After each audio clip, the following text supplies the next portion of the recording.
The champagne glass slipped from my trembling fingers as my sister's voice cut through the elegant chatter of Manhattan's most exclusive charity gala.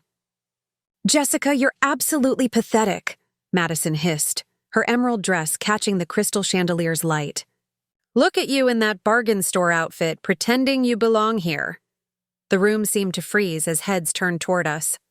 I felt my cheeks burn with humiliation, my simple black dress suddenly feeling like a scarlet letter. But what happened next would change everything. Because when Anthony Richardson, CEO of Richardson Enterprises, stepped through the crowd and wrapped his arm around my waist, the words that left his lips would shatter Madison's world forever. "I'd love to know which corner of the globe you're watching from. And if this story speaks to you, make sure to subscribe. Tomorrow's video is one you absolutely can't miss." Jessica Whitmore adjusted the strap of her worn leather purse as she stepped off the subway at 42nd Street, the familiar weight of exhaustion settling on her shoulders. Another 14-hour shift at Mercy General Hospital was behind her, but her day was far from over. She had exactly 47 minutes to get home, shower, and transform herself into someone worthy of attending the Hartwell Foundation Gala. Not because she wanted to go, but because her sister Madison had made it clear that skipping the family's annual appearance would be social. Suicide.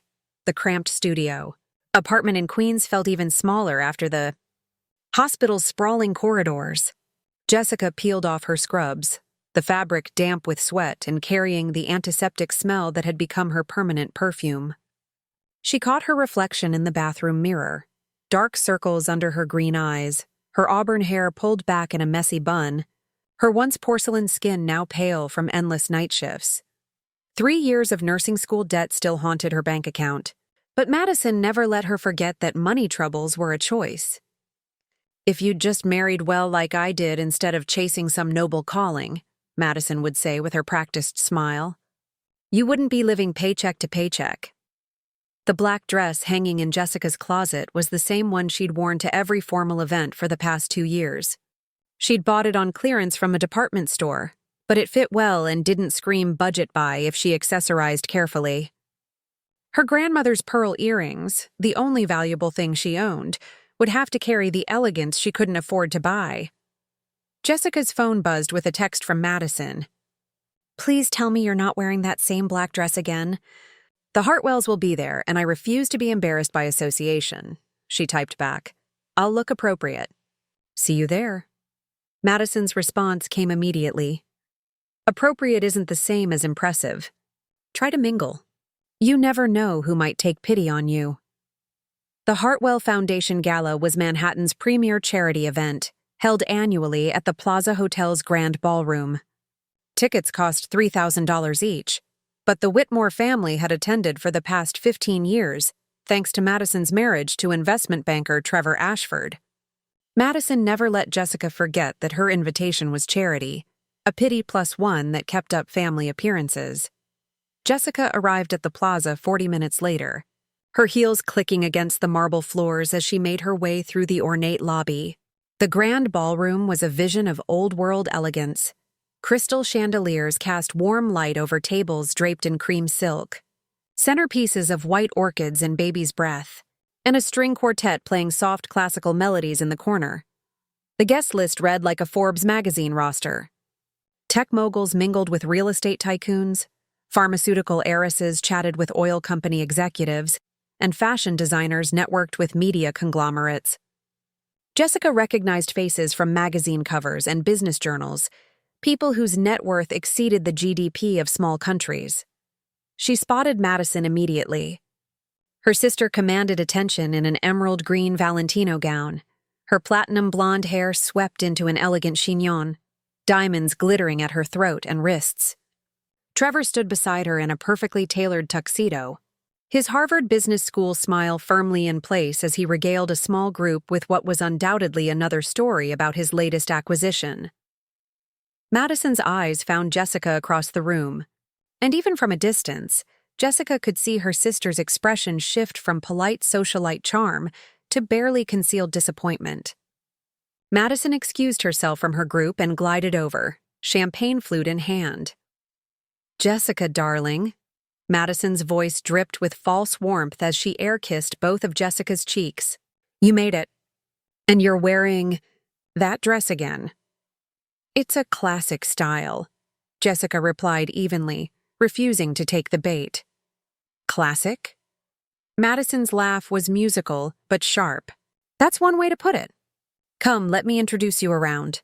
Though I'm not sure what we'll say you do. This is my sister. She wipes up bodily fluids for a living, doesn't exactly flow off the tongue." Jessica's jaw tightened. "I'm a registered nurse in the cardiac intensive care unit. I save lives." "How noble." Madison's tone suggested it was anything but. "Though I notice it hasn't saved your bank account." Before Jessica could respond, Madison was already steering her toward a cluster of women near the silent auction tables. The group was discussing vacation homes in the Hamptons and which private schools had the best college placement rates, conversations that might as well have been in a foreign language for all Jessica could contribute. "Ladies, I'd like you to meet my sister Jessica," Madison announced. "She works in healthcare." Mrs. Pemberton, wife of a pharmaceutical CEO, smiled politely. "How wonderful. Are you a doctor?" "I'm a nurse," Jessica said, keeping her voice steady. The temperature in the group seemed to drop several degrees. Mrs. Pemberton's smile became strained. "How admirable. Such important work." Jessica recognized the tone, the same one people used when discussing charitable causes they'd never personally touch. She was being patted on the head for her service while simultaneously being categorized as someone who provided that service because she couldn't achieve anything better. "Jessica went to nursing school instead of college," Madison added helpfully, each word a small knife twist. "She's always been more practically minded than academically inclined." The truth was more complicated, but Jessica had learned that correcting Madison's narratives only made things worse. She had gone to nursing school after college, driven by a desire to make a tangible difference in people's lives. But explaining that her bachelor's degree in biology had led her to nursing rather than medical school because she couldn't afford the additional years of education and debt would only invite more pity. "How fascinating," murmured Mrs. Vanderbilt, though her attention had already drifted to something more interesting over Jessica's shoulder. Jessica excused herself and made her way to the bar, needing a moment to breathe. The bartender, a young man who couldn't have been much older than her, smiled sympathetically as he poured her a glass of wine. "Rough crowd?" he asked quietly. "You could say that." Jessica took a sip of the wine, something that probably cost more per bottle than she made in a day. "I've worked enough of these events to recognize the look," he said. "You're not one of them, are you?" Jessica laughed ruefully. "Is it that obvious? Let's just say you're the first person tonight who's said please and thank you when ordering a drink." The observation stung because it was probably true. She watched the crowd around her, people who moved through the world assuming service, expecting deference, treating staff as invisible until they needed something. She'd grown up in this world before her parents' divorce had shifted the family dynamics, but she'd never quite fit the mold that Madison had embraced so completely. Jessica's phone buzzed with a text from her coworker Sarah. "How's the fancy party? Are you rubbing elbows with millionaires?" She typed back. "More like being tolerated by them. Can't wait to get home. Hang in there. Remember, you belong anywhere you choose to be." Sarah's words were kind, but Jessica wasn't sure she believed them anymore. She belonged in the hospital, where her skills mattered and her background was irrelevant. She belonged in her small apartment, where she didn't have to apologize for her choices or explain why she drove a 10-year-old Honda instead of leasing a BMW. Here, surrounded by people who measured worth in stock portfolios and vacation properties, she felt like an imposter wearing a costume. Madison had made sure she knew her place, grateful for inclusion, apologetic for her circumstances, and always aware that her presence was an act of charity rather than an equal invitation. Jessica finished her wine and steeled herself to rejoin the crowd. The evening was still young, and she needed to make it through at least another hour before she could politely excuse herself. But as she turned from the bar, she caught sight of Madison holding court near the auction tables. her voice carrying just enough for Jessica to hear the familiar refrain about her poor dear sister who chose service over success. The words hit like a physical blow, not because they were cruel, but because part of Jessica wondered if they might be true. The auction announcements began as Jessica found herself trapped in another stilted conversation about charity tax benefits. She nodded politely while Mrs. Blackwell explained how donating art to museums was really quite strategic from a financial planning perspective, though Jessica suspected the woman had never set foot in a public museum. Jessica, Madison's voice cut through the conversation like a blade. Come here. There's someone I want you to meet.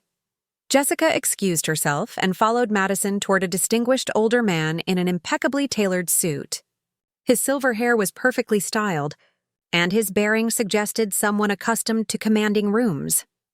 Jessica, this is Harold Pemberton, CEO of Pemberton Pharmaceuticals, Madison announced with the pride of someone presenting a prize.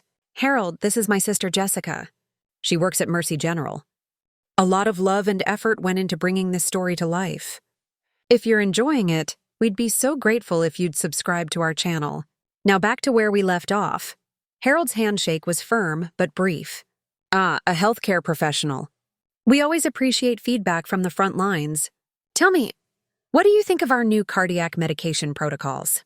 Jessica blinked, recognizing an opportunity to actually contribute something meaningful to the conversation. Well, the recent trials for ACE inhibitor combinations have shown promising results, though we've noticed some patients experience more side effects than anticipated with the higher dosages. How fascinating, Harold interrupted, though his tone suggested it was anything but. Madison, didn't you mention your sister was in nursing? I was hoping to speak with a physician about clinical outcomes. The dismissal was swift and surgical. Jessica felt her cheeks burn as Madison's smile grew strained. Yes, Jessica is a nurse, Madison said quickly. She's very hands-on with patient care. Of course. Nurses do important work, Harold said with the same tone one might use to praise a child's finger painting. If you'll excuse me, I see Dr. Morrison across the room. I'd like to discuss the research grant committee with him. As Harold walked away, Madison turned to Jessica with barely concealed frustration. Really, Jessica? You couldn't just smile and nod? You had to launch into medical jargon like you're qualified to discuss pharmaceutical research? I am qualified, Jessica said quietly. I work with these medications every day. I see how they affect real patients. You're a nurse, Madison hissed. You follow orders. You don't make research decisions or influence policy. There's a difference between taking vital signs and understanding the business of medicine. The words stung because they echoed doubts Jessica sometimes had herself. In the hospital, she was respected for her expertise. But here among Madison's crowd, her knowledge was dismissed as cute but irrelevant. Trevor appeared beside them, champagne flute in hand and his usual satisfied expression. Ladies, what's the discussion? You both look terribly serious. Just explaining to Jessica how networking actually works, Madison said. She's still learning the nuances of these events. Trevor's nod was patronizing. It takes time to understand the social dynamics. Not everyone grows up knowing how to navigate these circles. Jessica wanted to point out that she had grown up in these circles, that she'd attended prep school alongside half the people in this room before her parents' divorce had shifted the family's financial landscape. But correcting Trevor's assumptions would only invite more questions about why she'd ended up as a nurse if she'd had other opportunities. Speaking of networking, Trevor continued, Madison, Mrs. Ashford wants to discuss the country club membership committee. Something about making sure the new applicants meet the right standards. Madison's eyes lit up. Of course. Jessica, why don't you mingle? Try the silent auction tables. Some of those items are quite affordable. The suggestion was delivered with Madison's signature smile, superficially warm, but carrying an unmistakable message. Jessica was being dismissed, relegated to browsing items she couldn't afford while Madison handled important social business. Jessica made her way to the silent auction tables, where items ranged from weekend getaways to luxury goods donated by local businesses. She paused at a bidding sheet for a spa weekend in the Catskills. The current bid was $1,200, more than her monthly grocery budget. Not tempting enough for you? Jessica turned to find a woman in her 50s with kind eyes and an understated elegance that spoke of confidence rather than ostentation. Her navy dress was clearly expensive but not flashy, and her jewelry was classic rather than trendy. "It sounds lovely," Jessica replied honestly. "Just not in my budget right now." "I appreciate honesty," the woman said. "I'm Catherine Walsh, and you are?" "Jessica Whitmore." They shook hands, and Jessica noticed Catherine's grip was firm and genuine. "Whitmore? Are you related to Madison Ashford?" "She's my sister." Catherine's expression remained neutral, but something flickered in her eyes. "I see. And what brings you to tonight's event?" "Family obligation," Jessica said, then immediately regretted her candor. "I mean, supporting the cause, of course." Catherine laughed, a real laugh, not the practiced tinkle Jessica had been hearing all evening. "Family obligation. I appreciate that even more than honesty. What do you do when you're not fulfilling family obligations?" "I'm a nurse at Mercy General, cardiac ICU." "That must be incredibly demanding work. How long have you been there?" 3 years now. It's challenging, but I love it." For the first time all evening, Jessica found herself in a conversation where her profession wasn't treated as a consolation prize or stepping stone to something better. Catherine asked thoughtful questions about the challenges of cardiac care, the impact of healthcare policy changes, and the emotional toll of working with critically ill patients. Their conversation was interrupted by Madison's approach, her smile bright but her eyes calculating. "Jessica, there you are. I see you've met Catherine." Madison's tone was carefully modulated, suggesting she knew exactly who Catherine was and was recalibrating her approach accordingly. "Yes, we were just discussing Jessica's work," Catherine said pleasantly. "She's clearly passionate about patient care." "Oh yes, Jessica has always been very dedicated to helping people," Madison said, "though we keep telling her she could do so much more with her background. She has a bachelor's degree, you know. She could easily transition into healthcare administration or pharmaceutical sales, something with more growth potential." Jessica felt the familiar shame creep up her neck. Madison had perfected the art of the backhanded compliment, managing to simultaneously praise and diminish in the same breath. "More growth potential than saving lives?" Catherine asked, her tone remaining pleasant, but with an edge that made Madison's smile falter slightly. "Well, of course the work is meaningful," Madison backtracked. "I just mean financially. Jessica struggles quite a bit, and we worry about her future. She's getting older, and nursing is such physically demanding work. We'd hate to see her unable to support herself later in life." The conversation had taken a familiar turn. Madison positioning herself as the concerned older sister, worried about Jessica's poor life choices. It was a narrative Madison had perfected over the years, casting Jessica's career as noble but naive, and herself as the practical voice of reason. "I should check on Trevor," Madison continued. "Catherine, it was lovely seeing you again. Jessica, try to enjoy yourself. And please, don't monopolize people's time with work stories. Not everyone finds medical details as fascinating as you do." As Madison glided away, Jessica felt the familiar mixture of embarrassment and anger. Her sister had managed to make her passionate discussion of her work sound like tedious shop talk, suggesting that Jessica was too self-absorbed to realize she was boring people. "Your sister certainly has strong opinions about your career choices," Catherine observed carefully. "Madison means well," Jessica said automatically, though the words felt hollow. "She just worries that I'm not living up to my potential." "And what do you think your potential is?" The question caught Jessica off guard.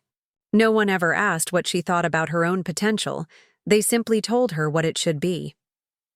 "I think I'm exactly where I'm supposed to be," Jessica said quietly. "I help people on the worst days of their lives. I hold hands with scared patients and explain procedures in terms they can understand. I catch medication errors and advocate for pain management and comfort families who are watching their loved ones struggle. That feels like potential fulfilled to me." Catherine smiled, the first completely genuine smile Jessica had received all evening. "It sounds like it to me, too." Their conversation was interrupted by the evening's master of ceremonies taking the stage to announce the auction winners and thank the major donors. Jessica used the distraction to slip away from the crowd, needing a moment to collect herself before the evening's final social gauntlet. She found herself in a quiet alcove near the hotel's grand staircase, away from the ballroom's glittering crowd. The sounds of laughter and conversation felt distant, and for the first time in hours, she could breathe without feeling like she was performing. Her phone buzzed with a text from her charge nurse. "Hope you're having fun at your fancy party. Try not to think about work for one night." Jessica smiled ruefully. If only she could explain that work was the one topic that had made her feel human tonight. At the hospital, she was respected for her knowledge and valued for her skills. Here, she was a curiosity at best, a charity case at worst. She was about to return to the ballroom when her phone rang. The caller ID made her heart skip, Mercy General's main number. "This is Jessica." "Jessica, it's Dr. Martinez. I know you're at an event tonight, but we have a situation. The patient in bed 7, Mr. Harrison, his condition deteriorated rapidly. His family is asking for you specifically. They say you're the only one who's been able to calm him during his episodes." Jessica closed her eyes, feeling the pull between obligation and duty. "What's his status?" "Stable for now, but scared. The new night nurse is competent, but he keeps asking for the red-haired nurse who explains things. His daughter drove up from Virginia when she heard he was asking for you." In the ballroom behind her, Jessica could hear Madison's laughter rising above the crowd, probably regaling someone with another story about her sister's quaint career choices. She thought about Mr. Harrison, a retired teacher who'd suffered a massive heart attack and been in the ICU for 2 weeks. He'd told her about his garden and shown her pictures of his grandchildren, and she'd held his hand during the scariest moments of his recovery. "I'll be there in 40 minutes, Jessica said. "Are you sure?" "I know tonight was important." "This is more important." As Jessica gathered her purse and prepared to leave, she caught sight of herself in the hallway mirror. She looked exactly like what she was, a woman in an affordable dress, wearing her grandmother's pearls, about to leave a society gala to go comfort a frightened patient. For the first time all evening, she felt proud of her reflection. Jessica slipped out of the Plaza Hotel into the crisp Manhattan evening, her heels clicking against the sidewalk as she hurried toward the subway. The transition from the Gala's opulent warmth to the city's harsh fluorescent lighting felt like stepping between two different worlds, one where she was barely tolerated, and another where she was genuinely needed. The subway ride to Mercy General gave her time to decompress from the evening's social minefield. She changed out of her dress in the hospital locker room, pulling on fresh scrubs that felt more like armor than the elegant gown ever had. When she stepped into the ICU, the familiar sounds of monitors beeping and ventilators humming welcomed her home. "Thank God you're here," said Maria Santos, the night nurse who'd been covering Jessica's patients. "Mr. Harrison's been asking for you every 10 minutes. His daughter's been pacing the waiting room since she arrived from Virginia." Jessica found Thomas Harrison in bed 7, his weathered hands gripping the bed rails as he struggled with anxiety despite the sedatives. At 73, the retired high school English teacher had suffered a massive myocardial infarction that had left his heart severely damaged. His recovery would be long and uncertain, but his spirit remained strong when he wasn't overwhelmed by fear.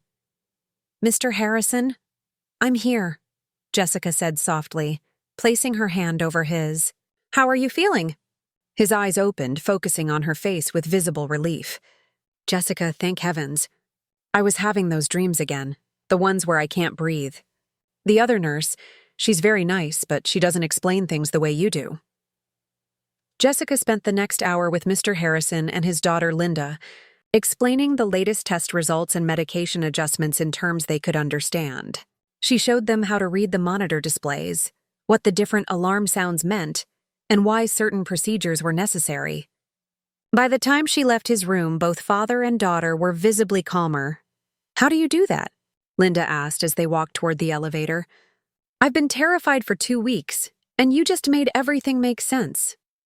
It's about translation, Jessica explained. Medical terminology can sound scary when you don't understand it.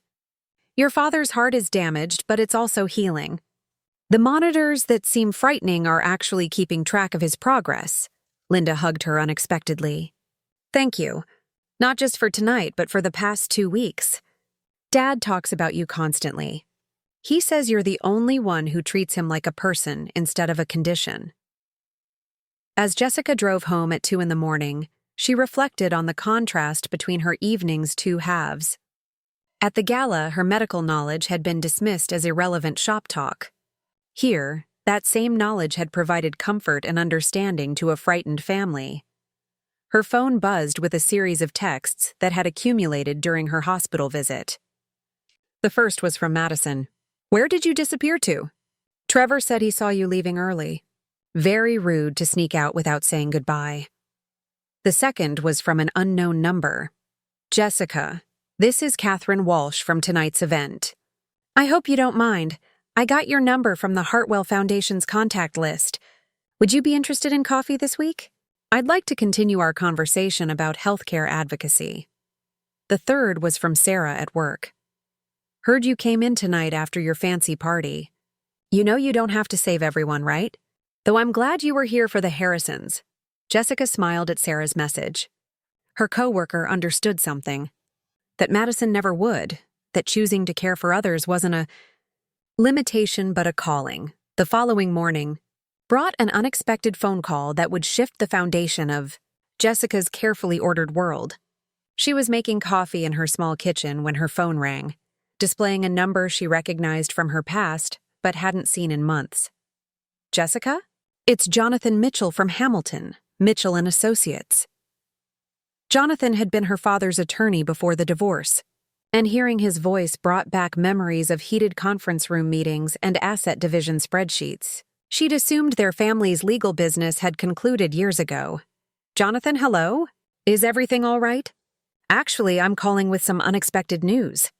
Your grandmother's estate has been settled, and there are some assets that need to be claimed. Could you come in this week to discuss the details? Jessica frowned. Her paternal grandmother had passed away 8 months earlier, but the family had been told her modest estate would barely cover her debts and funeral expenses. I thought Grandmother Rose's estate was insolvent. That's what we believed initially, but some additional assets have come to light. Properties and investments that weren't in her regular portfolio. It's quite substantial, actually. I'd prefer to discuss the specifics in person. After arranging to meet Jonathan on Thursday afternoon, Jessica spent the rest of the week puzzling over the mysterious inheritance. Grandmother Rose had lived modestly in a small apartment in Brooklyn, surviving on Social Security and a tiny pension from her decades as a public school librarian. The idea that she'd possessed hidden wealth seemed impossible. Thursday's meeting at the law office provided answers that raised even more questions. Jonathan's conference room overlooked Manhattan's financial district, and the documents spread across his mahogany table told a story Jessica had never known. Your grandmother was quite the investor, Jonathan explained, adjusting his wire-rimmed glasses. She'd been purchasing real estate and blue-chip stocks for decades, but kept the investments in separate accounts under her maiden name. She lived frugally to maximize her purchasing power, and the compound growth has been remarkable. The numbers on the portfolio statements made Jessica's hands shake. Real estate holdings in Brooklyn and Queens worth millions. Stock investments that had appreciated dramatically over 30 years. Municipal bonds and certificates of deposit that provided steady income streams. Why didn't anyone know about this? Jessica asked, still staring at the figures. Your grandmother was very private about her finances. She made it clear that she wanted her wealth to remain secret until after her death. Apparently, she'd seen how money changed family dynamics and preferred to maintain her modest lifestyle. Jonathan pulled out a sealed envelope marked with Jessica's name in her grandmother's careful handwriting. She left specific instructions about the inheritance distribution. Your parents and Madison receive modest amounts, enough to be meaningful but not life-changing. But the bulk of the estate goes to you. Jessica's hands trembled as she opened the envelope and read her grandmother's letter. My dearest Jessica, if you're reading this, then my secret has finally been revealed. I've watched you choose a path of service over profit, compassion over convenience, and integrity over advantage. While others in our family have sought wealth and status, you've built a life around caring for others. This inheritance isn't a reward for your choices. It's a tool to help you continue making them freely. Use this gift to support the work you love without the financial pressures that might force you to compromise your values. Your commitment to healing others has always made me proud. Now you can heal others from a position of strength rather than struggle. All my love, Grandmother Rose. The legal paperwork would take weeks to finalize, but Jonathan explained that Jessica could begin accessing funds immediately for living expenses and debt payoff. The inheritance included enough money to eliminate her student loans, purchase a home, and live comfortably while continuing her nursing career. As Jessica walked back to the subway, her mind reeled with possibilities. She could pay off her debts and buy a larger apartment. She could reduce her overtime shifts and focus on patient care without worrying about bills. She could even pursue additional certifications or advanced degrees without financial stress. But more immediately, she realized this inheritance changed the fundamental dynamic with Madison. Her sister's condescending concern about Jessica's financial future was now irrelevant. The poor dear sister narrative that Madison had crafted would need significant revision. Jessica decided to keep the inheritance quiet for now, wanting time to process the implications before dealing with family reactions. She'd learned from her grandmother's example that privacy about money could be valuable, especially when navigating complicated family relationships. That evening, she received another text from Catherine Walsh. I hope you'll consider my coffee invitation. I have a proposition that might interest you, something related to healthcare advocacy and policy reform. Your insights could be valuable to some important conversations happening in the city. Jessica stared at the message, wondering if Catherine somehow knew about the inheritance or if this was simply coincidence. Either way, the timing felt significant. For the first time in years, she had options beyond simply surviving paycheck to paycheck. She typed back, I'd love to meet for coffee. How about Saturday morning? Catherine's response came quickly. Perfect. There's a quiet place on the Upper East Side called Meridian Cafe, 10 a.m. And Jessica, wear something comfortable. We'll have a lot to discuss. As Jessica prepared for bed that night, she caught sight of herself in the bathroom mirror.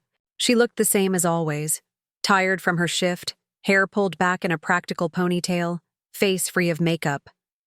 But something in her eyes had changed. For the first time in years, she wasn't looking at a woman barely staying afloat.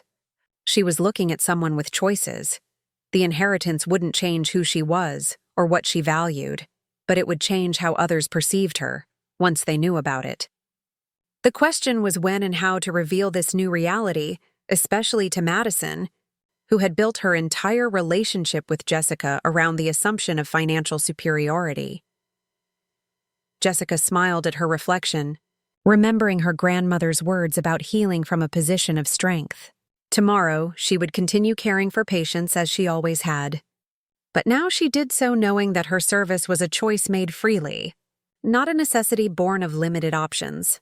The foundation of her world had shifted, even if no one else knew it yet. Saturday morning arrived with an unexpected snowfall that transformed Manhattan's harsh edges into something softer and more forgiving. Jessica stood outside Meridian Cafe on East 78th Street, studying the elegant establishment through frost-kissed windows. Unlike the corporate coffee chains she usually frequented, this place exuded understated luxury, leather banquettes, fresh flowers on each table, and waitstaff who moved with the quiet efficiency of those serving a discerning clientele. Catherine Walsh was already seated at a corner table, dressed in a cream cashmere sweater and tailored slacks that spoke of quality without ostentation. She smiled warmly as Jessica approached, rising to offer a genuine embrace rather than the air kisses that had been Jessica's recent social currency. "I'm so glad you could make it," Catherine said, gesturing for Jessica to sit. "I took the liberty of ordering their signature blend. It's exceptional." As they settled into conversation, Jessica found herself relaxing in a way she hadn't at the gala. Catherine possessed the rare ability to ask probing questions while making them feel like natural curiosity rather than interrogation. "Tell me about your work at Mercy General," Catherine began. "What drew you to cardiac care specifically?" Jessica described her rotation through different units during nursing school, how she'd found herself gravitating toward the ICU despite its emotional intensity. She explained the satisfaction of seeing patients progress from critical condition to recovery, the privilege of supporting families during their most vulnerable moments. "It sounds like you've found your calling," Catherine observed. "That's rarer than people imagine, especially in healthcare where burnout is so common." "I have colleagues who've switched to administrative roles or pharmaceutical sales for better work-life balance," Jessica admitted. "Sometimes I wonder if I'm being stubborn by staying in direct patient care." Catherine leaned forward slightly. "What do you think drives that doubt? External pressure or internal questioning?" The question struck deeper than Jessica had expected. "Probably both. My family thinks I'm limiting myself financially. They see nursing as a stepping stone rather than a destination." "And what do you see it as?" "Home," Jessica said without hesitation. "It's where I belong," Catherine nodded thoughtfully. "That's actually why I wanted to meet with you. Your perspective on healthcare, seeing it from the ground level, understanding both the clinical and emotional aspects, that's invaluable insight that's often missing from policy discussions." She explained that she served on the board of the Metropolitan Healthcare Initiative, a nonprofit organization focused on healthcare access and quality improvement. They were launching a new advocacy program that would bring frontline healthcare workers into policy conversations with legislators and healthcare executives.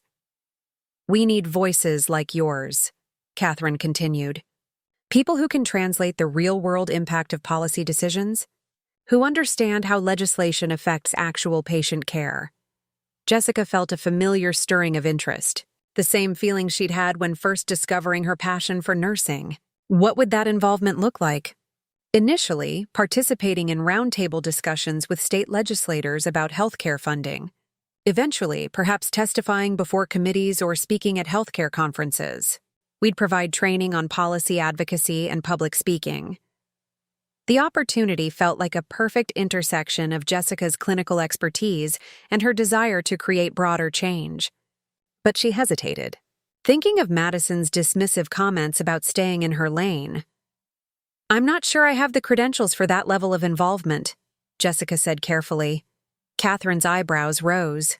"You have 3 years of intensive care experience, a bachelor's degree, and first-hand knowledge of how healthcare policies affect vulnerable populations. What credentials do you think you're missing?" "Well, I'm not a doctor or administrator. I don't have an advanced degree in policy or—" "Jessica," Catherine interrupted gently. "Who told you that your experience isn't valuable enough?" The question hung in the air between them. Jessica realized she'd internalized Madison's narrative so completely that she'd begun to believe it herself.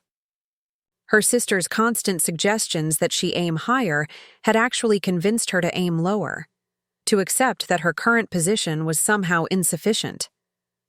"You're right," Jessica said slowly.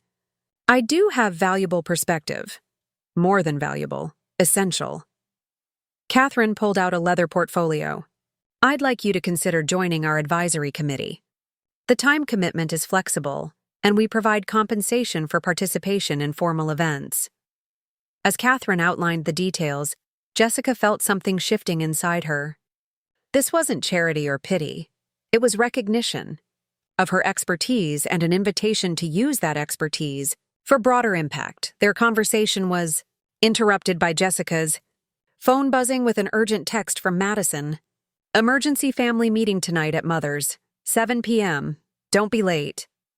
Jessica excused herself to respond, wondering what crisis required such dramatic summoning.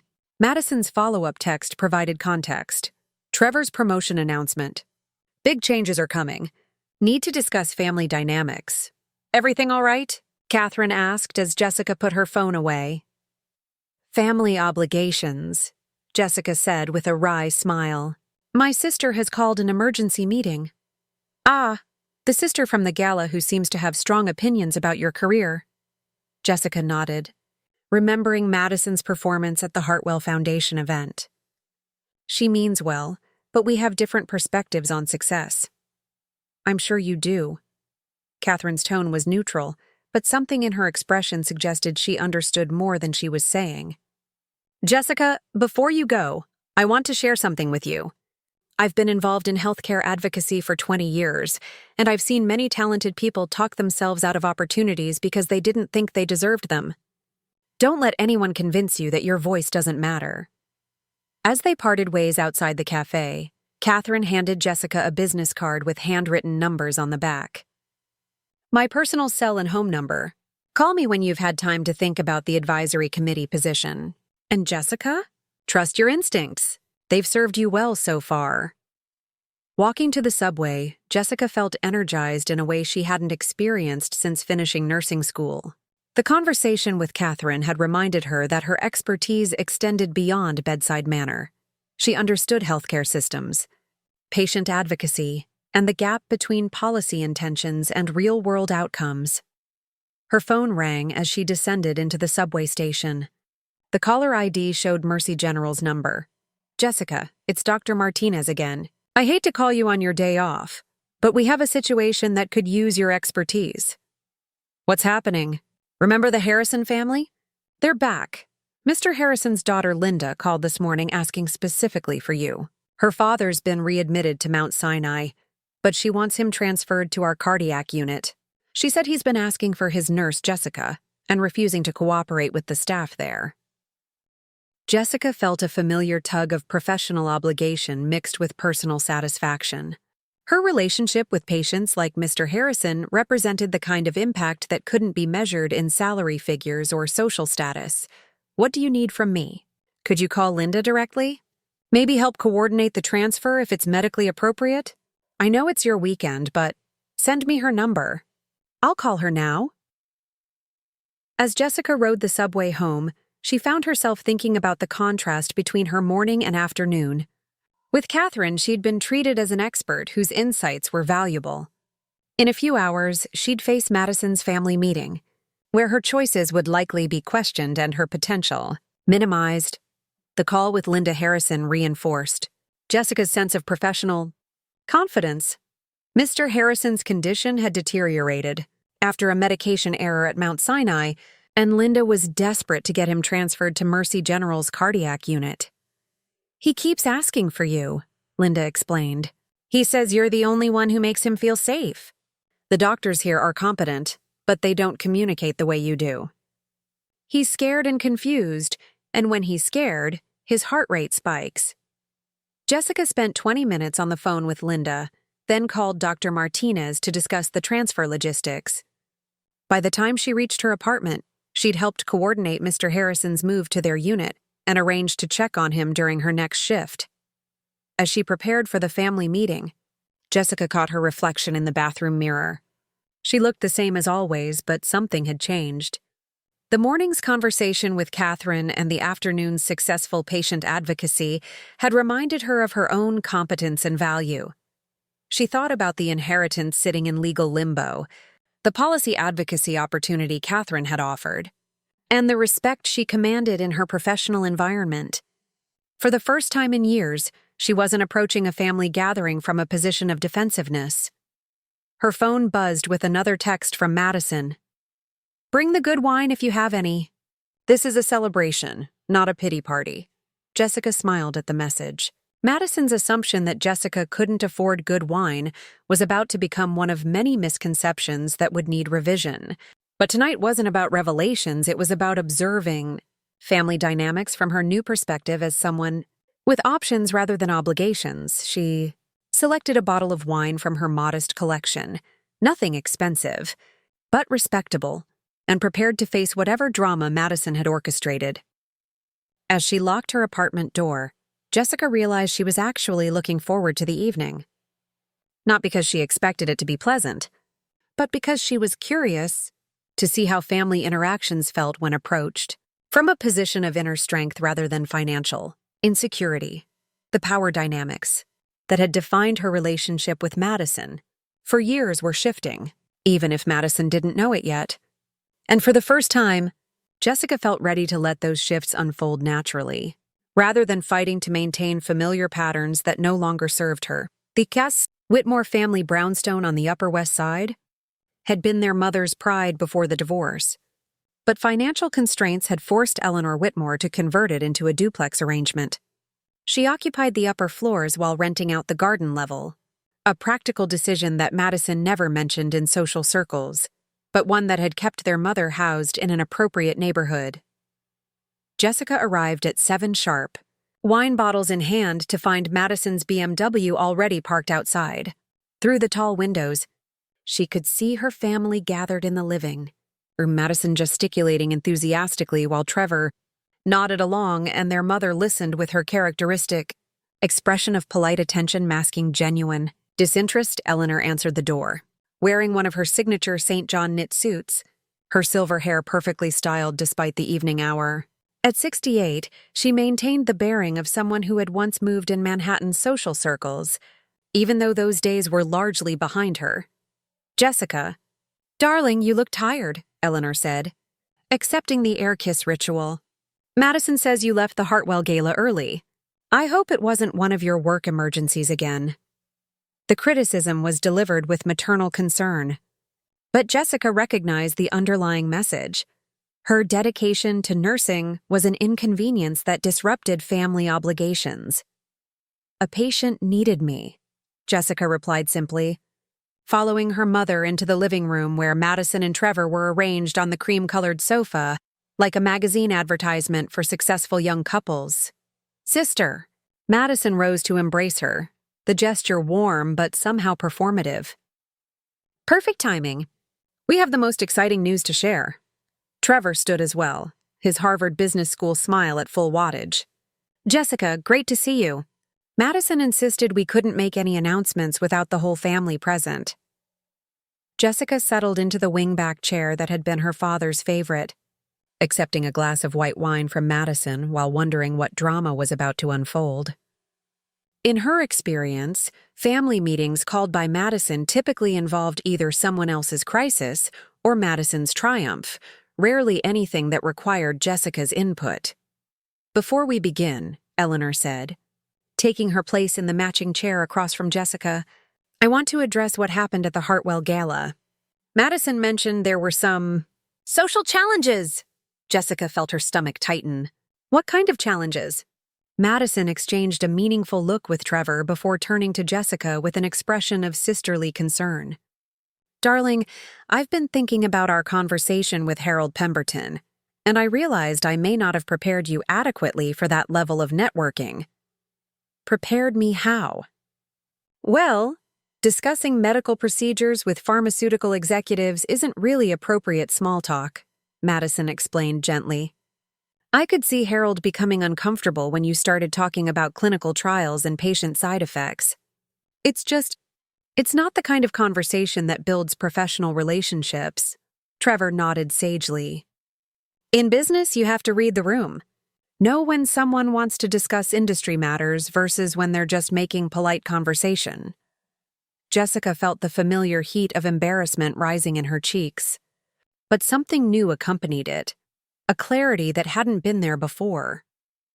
She thought about her conversation with Catherine Walsh, who had found her clinical insights valuable rather than inappropriate.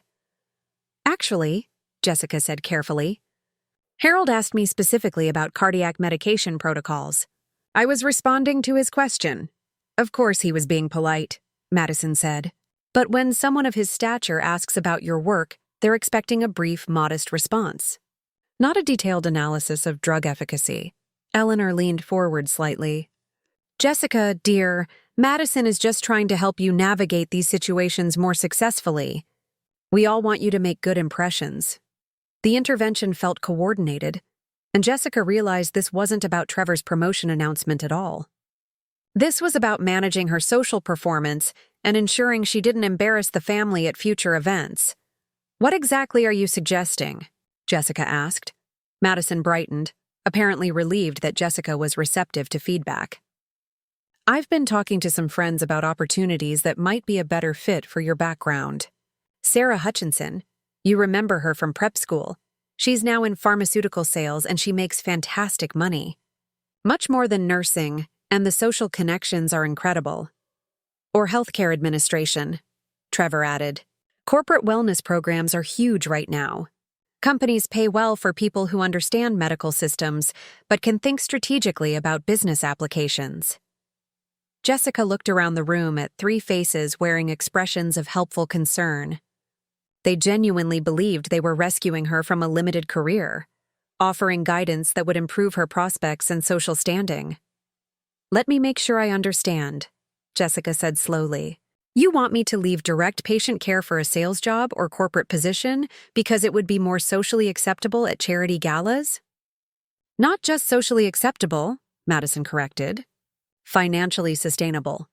Jessica, you're 31 years old. You can't live paycheck to paycheck forever.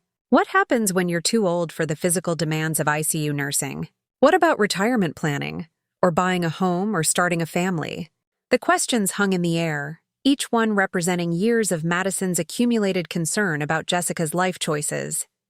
They were reasonable questions from people who loved her, but they were based on assumptions that were no longer accurate. Madison, Jessica said carefully, what if money wasn't a factor in my career decisions? Trevor laughed, not unkindly, but with the confident dismissal of someone who understood financial realities. Money is always a factor, Jessica. Even people who claim to work for passion need to support themselves. Of course, Jessica agreed. But hypothetically, if I had financial security, would you still want me to change careers?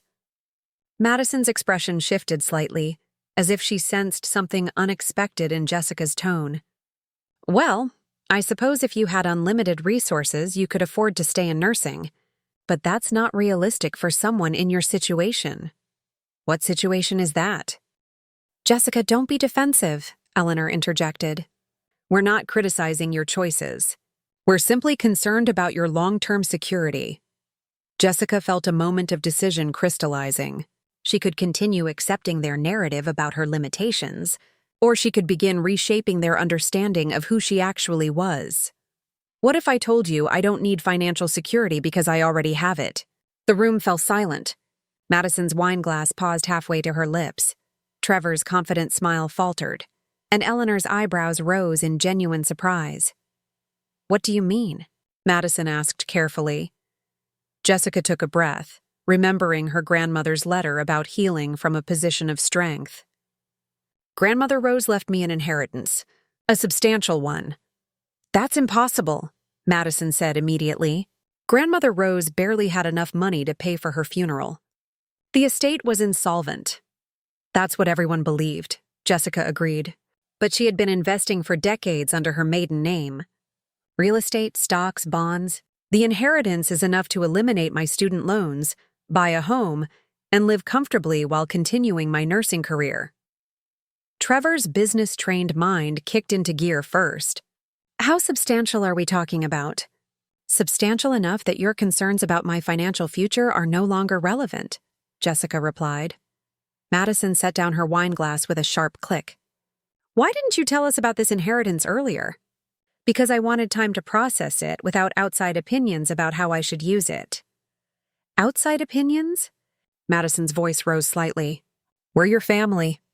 We've been worried about your financial situation for years, and you let us go on thinking you were struggling. Jessica looked at her sister's indignant expression and realized this moment had been inevitable. Madison's entire relationship with her was built on the assumption of Jessica's financial inferiority. Remove that foundation, and the dynamic shifted completely. I am financially secure, Jessica said clearly.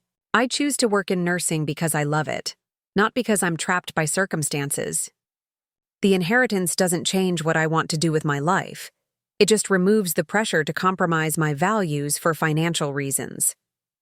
Eleanor's practiced composure cracked slightly. How much money are we discussing, Jessica? Enough, Jessica replied. More than enough. The family meeting that was supposed to celebrate Trevor's promotion had become something entirely different. Jessica could see each of them recalibrating their understanding of her position, their advice about her choices, their assumptions about her limitations. "Well," Trevor said after a long pause, "that certainly changes things." Madison was staring at Jessica as if seeing her for the first time.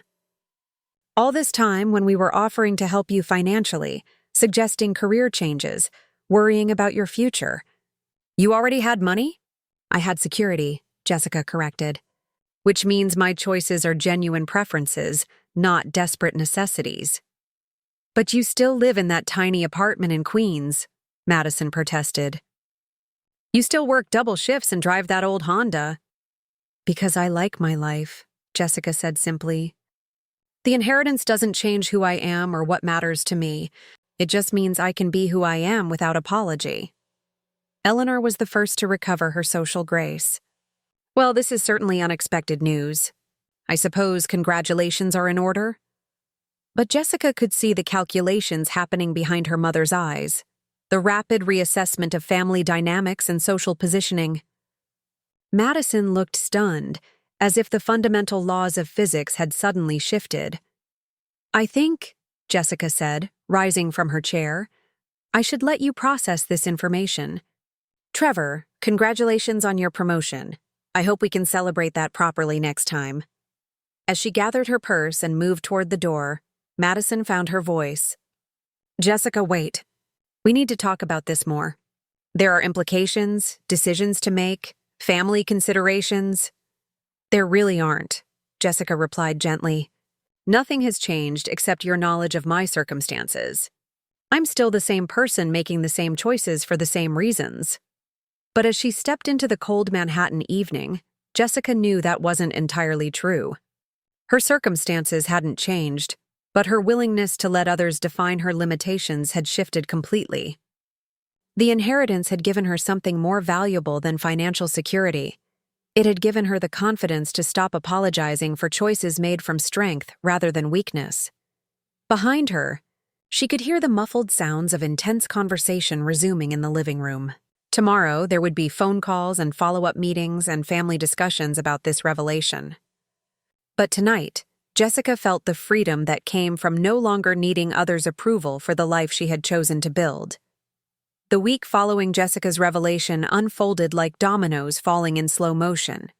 Monday brought 3 voicemails from Madison, each one progressively more urgent in tone. Tuesday delivered a handwritten note from Eleanor requesting a proper family discussion about future planning. By Wednesday, Trevor had somehow obtained Jessica's work number and called during her lunch break to discuss investment strategies and tax implications. Jessica let the calls go unanswered while she focused on finalizing the inheritance paperwork with Jonathan Mitchell. The legal process was moving smoothly, but each signature on documents transferring substantial assets felt surreal. Her grandmother's careful planning had created a foundation of financial security that changed everything while appearing to change nothing in her daily routine. Thursday. Morning brought an unexpected visitor to the cardiac ICU. Jessica was reviewing medication charts when Maria Santos approached with a puzzled expression. "There's a well-dressed woman at the nurse's station. Asking for you?" Maria said. "She's your sister. Should I tell her you're busy with patients?" Through the glass partition, Jessica could see Madison standing near the central monitoring station, looking profoundly out of place in her tailored Chanel suit among the scrubs and medical equipment. Several of Jessica's colleagues were glancing curiously at the elegantly dressed visitor who was clearly not a typical ICU guest. "I'll handle it," Jessica said, removing her stethoscope and walking toward the station. Madison's smile was bright but strained as she spotted Jessica approaching. "Surprise. I was in the neighborhood and thought I'd stop by to see where you work." The lie was transparent. Madison's law firm was in Midtown Manhattan, nowhere near Mercy General's location in the Bronx. This was a reconnaissance mission disguised as sisterly concern. "This isn't really a place for social visits," Jessica said quietly, conscious of her colleague's attention. "Patient confidentiality and infection control protocols." "Of course, I understand completely," Madison replied, though her eyes were busy cataloging details of the ICU environment.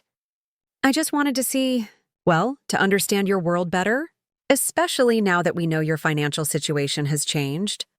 The emphasis on now carried weight, and Jessica realized Madison was struggling to reconcile the inheritance revelation with Jessica's continued presence in this demanding, modestly paid profession. "My work hasn't changed," Jessica said simply. "But it could," Madison replied. "That's what I wanted to discuss. With your new resources, you could pursue so many other opportunities. Medical school, healthcare administration, even starting your own consulting practice."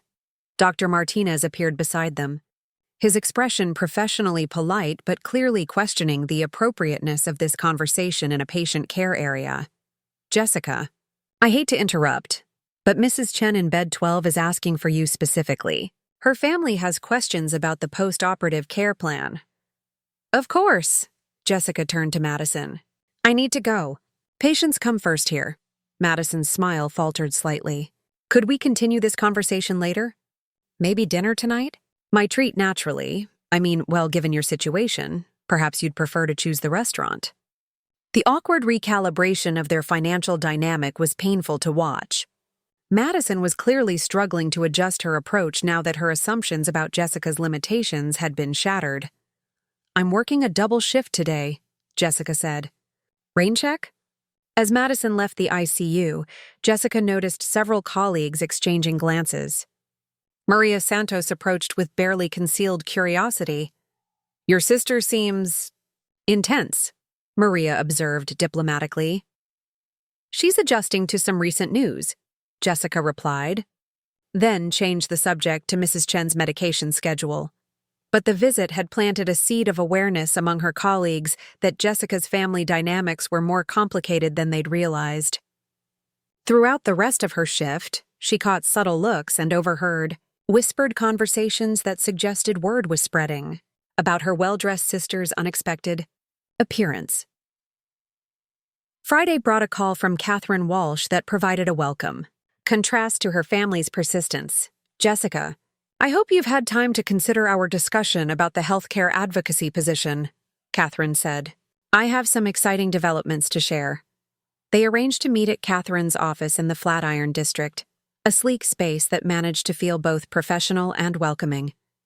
Catherine's assistant offered excellent coffee while Jessica settled into a comfortable chair, facing floor-to-ceiling windows overlooking Madison Square Park.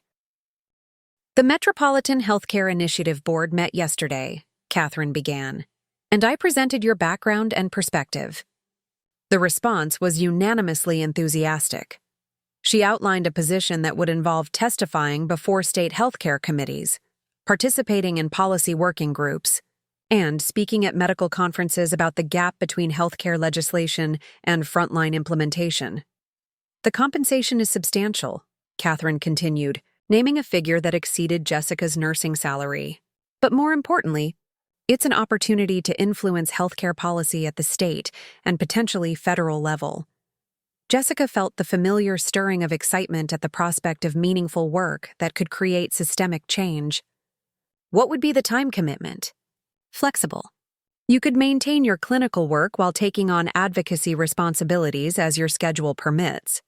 Many of our most effective advocates are practicing professionals who bring real-world credibility to policy discussions." As they discussed details, Jessica realized this opportunity represented exactly the kind of work she'd always imagined doing, combining her clinical expertise with broader impact on healthcare systems. The inheritance had given her the financial freedom to pursue such opportunities without worrying about salary implications. "There's one more thing," Catherine added with a slight smile. "The position includes an invitation to present at the annual Healthcare Innovation Gala next month. It's the premier healthcare policy event in the region. All the major players attend." Jessica's interest sharpened. A platform to speak about healthcare advocacy to influential decision-makers sounded like the perfect intersection of her professional expertise and her desire for systemic change. "I'd like to accept the position," Jessica said without hesitation. Catherine's smile broadened. "Wonderful. I had a feeling you would." As they shook hands on the agreement, Jessica felt a profound sense of alignment. For the first time since the inheritance revelation, she was making a decision that felt entirely her own, not a response to family pressure or financial necessity, but a choice driven by passion and purpose. The weekend brought the inevitable family summit. Eleanor had scheduled Sunday brunch at an upscale restaurant in the village, ostensibly to celebrate Jessica's good fortune, but actually to conduct what felt like a formal interview about her intentions. Madison arrived wearing a subdued expression that suggested she'd spent considerable time processing the week's revelations. Trevor was his usual composed self, though Jessica noticed he treated her with a new level of deference that felt simultaneously gratifying and slightly uncomfortable. "Jessica," Eleanor began once they'd ordered, "we've all had time to absorb your news, and we want you to know how happy we are for you." The words were correct, but Jessica detected underlying currents of confusion and perhaps resentment. Her financial independence had disrupted carefully established family roles, and everyone was struggling to find their footing in the new dynamic. "Thank you," Jessica replied simply. Madison leaned forward slightly. "We've been discussing some concerns, though, mostly about making sure you're positioned to make the most of this opportunity." "What kind of concerns?" Trevor cleared his throat. "Well, wealth management is complex. Investment strategies, tax planning, estate considerations. You'll need professional guidance to protect and grow these assets." Jessica nodded. "Jonathan Mitchell is handling the legal aspects, and I'm meeting with a financial advisor next week." "That's good," Madison said. "But we're also thinking about social positioning. With your new status, you'll have access to different circles, different opportunities. It might be worth considering how you present yourself professionally." The suggestion hung in the air, and Jessica realized they were still trying to convince her to abandon nursing, now from a position of social climbing rather than financial necessity. "I've actually accepted a position with the Metropolitan Healthcare Initiative," Jessica said. "Healthcare policy advocacy and legislative testimony." Eleanor's eyebrows rose. "That sounds very prestigious." "It's meaningful work," Jessica corrected gently. "And it allows me to maintain my clinical practice while having a broader impact on healthcare systems." Madison's expression suggested she was calculating the social implications of having a sister involved in healthcare policy rather than direct patient care. "That's certainly more appropriate for someone in your position." The comment stung because it revealed Madison's fundamental misunderstanding of Jessica's motivations. Her sister still believed that Jessica's career choices were about social positioning rather than personal calling. "Madison," Jessica said carefully, "I need you to understand something. The inheritance doesn't change who I am or what I value. It just removes the pressure to compromise those values for financial reasons." "But surely you see the opportunities this creates," Madison insisted. "You could move to Manhattan, join the right clubs, meet the right people. You could have real influence in important circles." Jessica looked around the table at three faces wearing expressions of helpful concern mixed with obvious frustration at her apparent failure to grasp the social possibilities her wealth had created. "I have influence where it matters most," Jessica said quietly. "With patients who trust me, in policy discussions where my expertise is valued, and in a profession that makes a tangible difference in people's lives." The brunch concluded with polite but strained conversation about family plans and holiday schedules. As they prepared to leave, Madison pulled Jessica aside for a private moment. "I don't understand," Madison said, her voice carrying genuine confusion. "You have the chance to be anything, do anything. Why are you so determined to stay exactly where you are?" Jessica looked at her sister, beautiful, successful, socially accomplished, and fundamentally unable to comprehend choosing purpose over position. "Because where I am is exactly where I belong," Jessica replied. "The inheritance didn't change my destination, Madison. It just removed the obstacles that might have forced me to take detours." As Jessica walked away from the restaurant, she felt the satisfaction that came from articulating her values clearly and standing by them regardless of others' opinions. The family dynamics that had defined her relationships for years were shifting, but she was no longer willing to apologize for choices made from strength rather than limitation.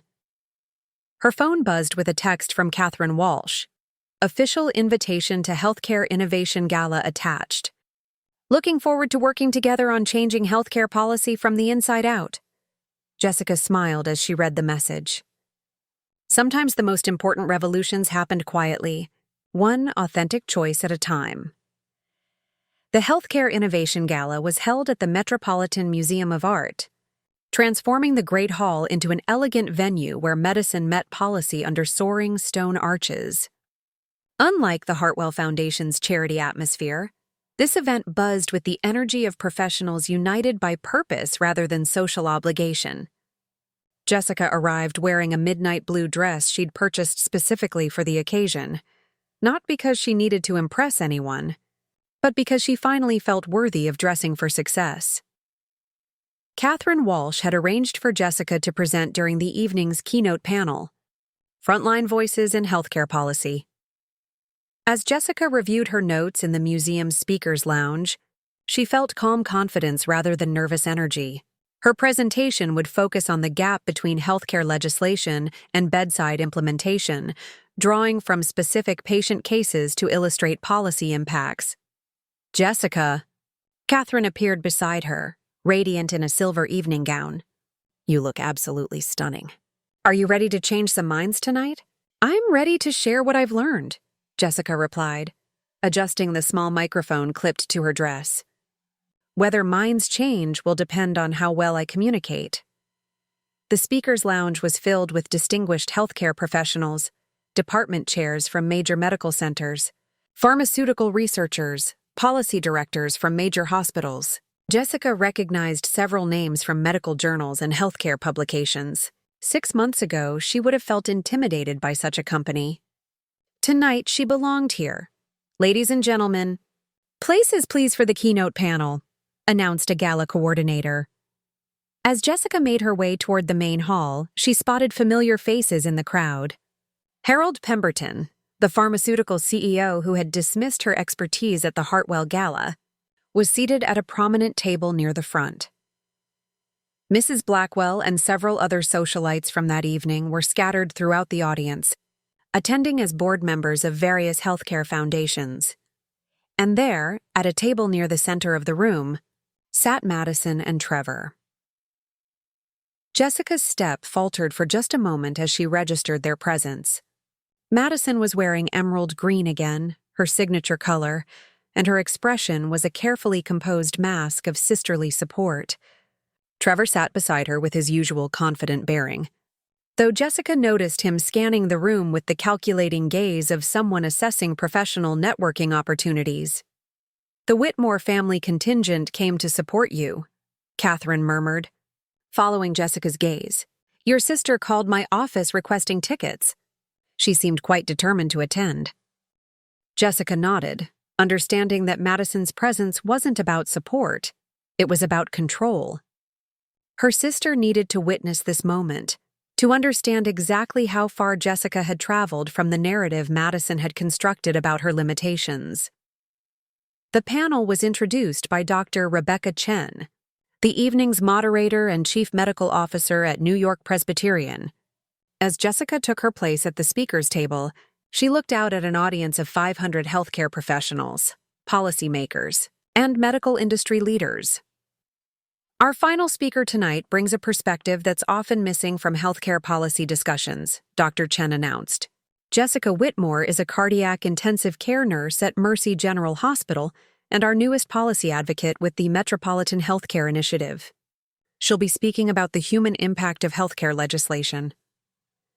Jessica approached the podium feeling the weight of every patient story she was about to share, every policy failure she'd witnessed firsthand. Every moment her professional expertise had been dismissed because of her title rather than her knowledge.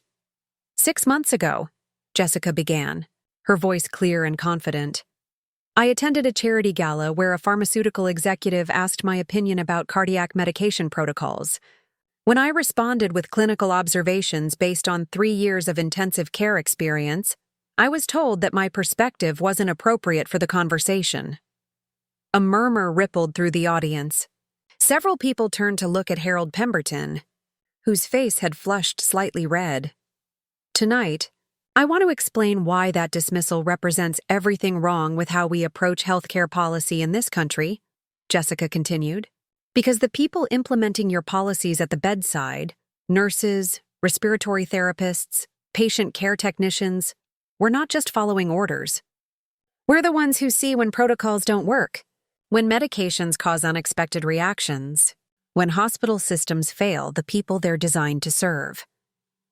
For the next 15 minutes, Jessica presented case studies that illustrated the disconnect between policy intentions and clinical reality. She described elderly patients who couldn't afford prescribed medications despite insurance coverage, hospital protocols that prioritized efficiency over dignity, and communication gaps that left families confused and frightened during medical crises. Healthcare policy without frontline input is like urban planning without talking to the people who live in the neighborhoods, Jessica concluded. If we want healthcare systems that actually serve patients, we need to value the insights of everyone involved in patient care, regardless of their degree level or job title. The applause was immediate and sustained. Jessica noticed several audience members rising to their feet, including Catherine Walsh and Dr. Chen, but her attention was drawn to Madison's table, where her sister sat with an expression of stunned recognition. During the reception that followed, Jessica found herself surrounded by healthcare administrators, policy researchers, and medical executives eager to discuss her presentation. The conversation that had been deemed inappropriate at the Hartwell Gala was now the center of intense professional interest. Ms. Whitmore, that was extraordinary, said Dr. Patricia Reynolds, Chief Medical Officer at Mount Sinai. We've been struggling with medication compliance issues in our cardiac unit. Would you be willing to consult on protocol development? I'd like to discuss incorporating your patient communication strategies into our residency training program, added Dr. James Morrison, whom Jessica recognized as the physician Harold Pemberton had preferred to speak with at the charity gala. As the evening progressed, Jessica received business cards, consulting opportunities, and invitations to speak at medical conferences across the country. The expertise that had been dismissed as shop talk at a charity event was being recognized as valuable professional insight at a healthcare policy gala. She was discussing research collaboration, possibilities with a team from Johns Hopkins when Madison appeared at her elbow. Jessica, that was quite a presentation, Madison said, her smile bright but her eyes calculating. I had no idea you were so articulate about policy matters. Thank you for coming, Jessica replied politely, then turned back to the Hopkins researchers. Dr. Martinez, you were talking about patient advocacy protocols? But Madison wasn't ready to be dismissed. I'm sorry to interrupt, but could I borrow my sister for just a moment? Family business. The researchers exchanged glances, clearly recognizing a family dynamic they didn't want to navigate. They excused themselves politely, leaving Jessica alone with Madison in the museum's sculpture garden. That was quite a performance in there, Madison said, her carefully modulated tone carrying undertones Jessica had learned to recognize over the years. It wasn't a performance, it was my professional expertise. Of course, Madison waved dismissively. Though I have to say, it's interesting how much more confident you've become since your financial situation changed. Jessica looked at her sister, beautiful, accomplished, and still fundamentally unable to accept that Jessica's transformation had nothing to do with money and everything to do with finally refusing to apologize for her choices. Madison, my confidence didn't come from inheritance. It came from recognizing that I don't need anyone else's approval to value my own expertise. But surely you can see how tonight validates what we've been telling you, Madison pressed. You clearly have leadership potential, communication skills, and the ability to influence important people. You could transition into healthcare administration, maybe run a hospital system someday. Why limit yourself to bedside nursing when you could have real power? The question revealed everything Jessica now understood about the fundamental difference in their perspectives. Madison saw power as position, influence as hierarchy, success as elevation above rather than impact within. I have real power every day, Jessica said quietly. When I help a frightened patient understand their diagnosis, when I catch a medication error that could have been fatal, when I hold someone's hand during the scariest moment of their life. That's not a limitation, Madison. That's the purpose. Madison's expression shifted through confusion, frustration, and something that might have been envy. I don't understand you at all anymore. I know, Jessica replied gently.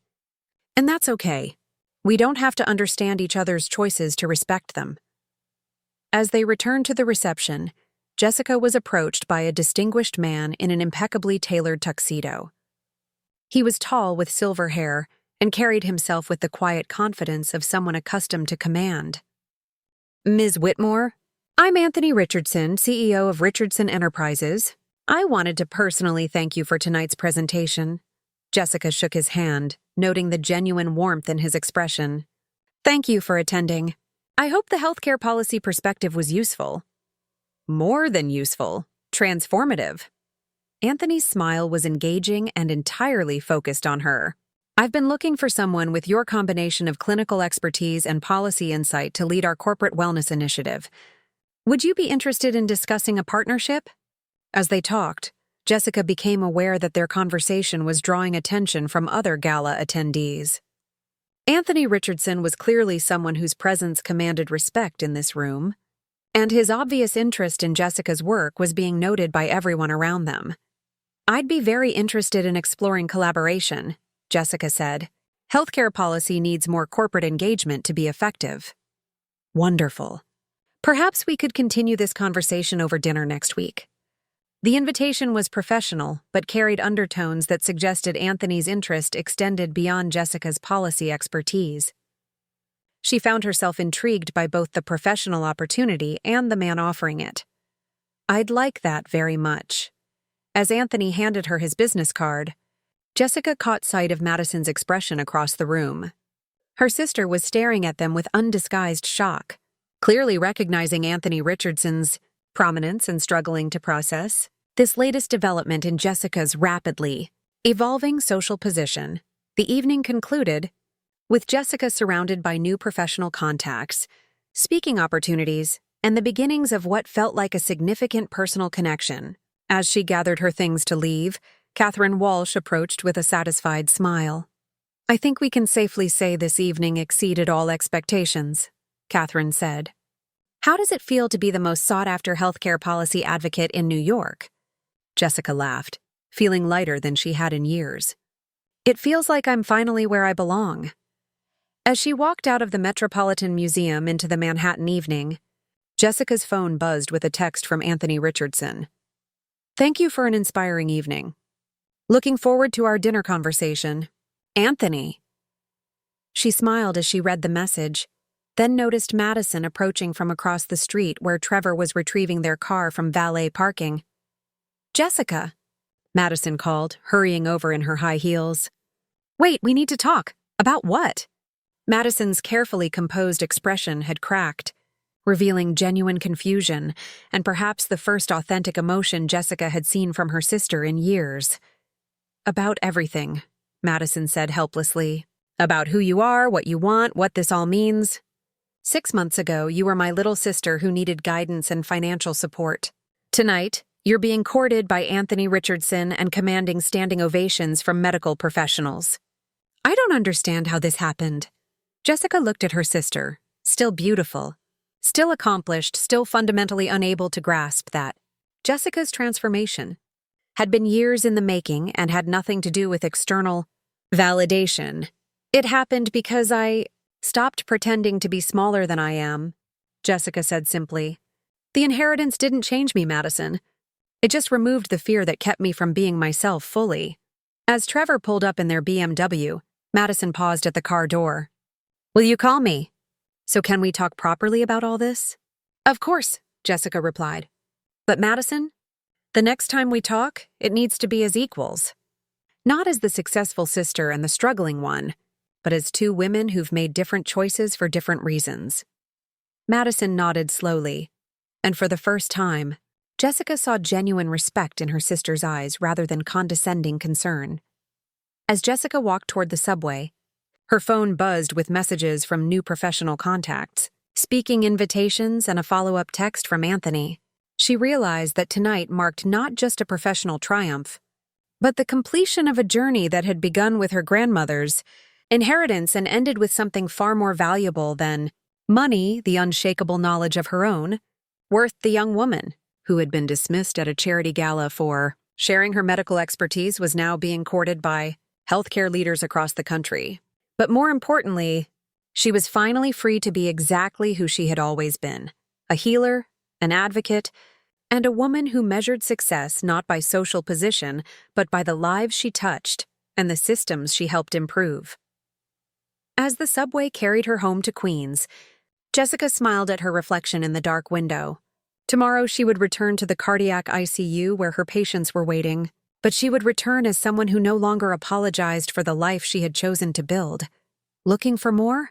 We've got 2 amazing stories ready for you right on screen. If this one touched you, these are absolutely worth your time. Click to watch them now. And hey, subscribe and hit that bell to never miss our latest uploads.